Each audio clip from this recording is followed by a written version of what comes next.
IDLC পরিবর্তনের পথে বাংলাদেশ। যাতায়াত ব্যবস্থা নিয়ে নতুন করে স্বপ্ন বুনছেন নোয়াখালীর হাতিয়ার বাসিন্দারা। মূল ভূখণ্ড থেকে বিচ্ছিন্ন হওয়ায় উপজেলার যাতায়াতের একমাত্র উপায় নৌপথ।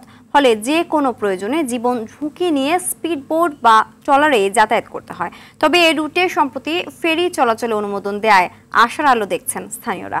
হাতিয়া থেকে ইসমাইল হোসেন কিরণের তথ্য ছবিতে জানাচ্ছেন ইমরুল কায়েস। মেঘনার বুকে জেগে ওঠা 2100 বর্গ কিলোমিটারের দ্বীপ হাতিয়ায় বসবাস প্রায় 7.5 লাখ মানুষের, যেখানে যাতায়াতের একমাত্র উপায় নোয়াখালীর মূল ভূখণ্ড থেকে 21 কিলোমিটারের নৌপথ। ফলে ঝড় বৃষ্টি কিংবা যে কোনো প্রাকৃতিক দুর্যোগ এই পথই ব্যবহার করতে হয়। এতে প্রতিনিয়তই ভোগান্তির মুখে পড়ে সাধারণ যাত্রীরা। যদি একটু যদি অবস্থা খারাপ হয় এখানে যাতায়াত ব্যবস্থাটা খুব বন্ধ। ডেলিভারি হতে চাইলে কি আমরা জিনিসগুলো পাই না। আমার জানা মতো এখানে 2-1টা ডেলিভারি হয়ে গেছে আমার নিজের চোখের সামনে। তবে সেই সব দুর্দিন যেন শেষের পথে।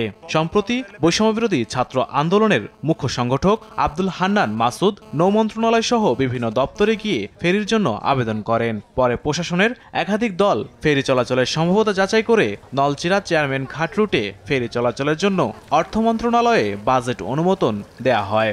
এ খবরে উচ্ছ্বসিত দ্বীপের বাসিন্দারা। হাতিয়া 7 লক্ষ লোকের দীর্ঘদিনের যে আকাঙ্ক্ষা, যে দাবি, যে কষ্ট ছিল তা অতি দ্রুত এটা লাঘব হয়ে যাবে। যদি এই অনুমোদনটা হয়ে যায় তাহলে খুব দ্রুত সময়ের মধ্যে হাতিয়ার মানুষ যাতায়াত ব্যবস্থায় আধুনিকতার ছোঁয়া পাবে। নোয়াখালী হাতিয়া রুটে ফেরি জরুরি বলে জানান স্থানীয় প্রশাসন। বলছেন এর মাধ্যমে পর্যটনের অপার সম্ভাবনার দ্বার খুলবে। আশা করি খুব শীঘ্রই আমরা এই হাতিয়াবাসীর জন্য একটা ফেরি দেখতে পাবো এবং হাতিয়াবাসীর অর্থনৈতিক উন্নয়নে এই ফেরি অনেক বড় ভূমিকা পালন করবে। ইমরুল কায়েস, আরটিভি।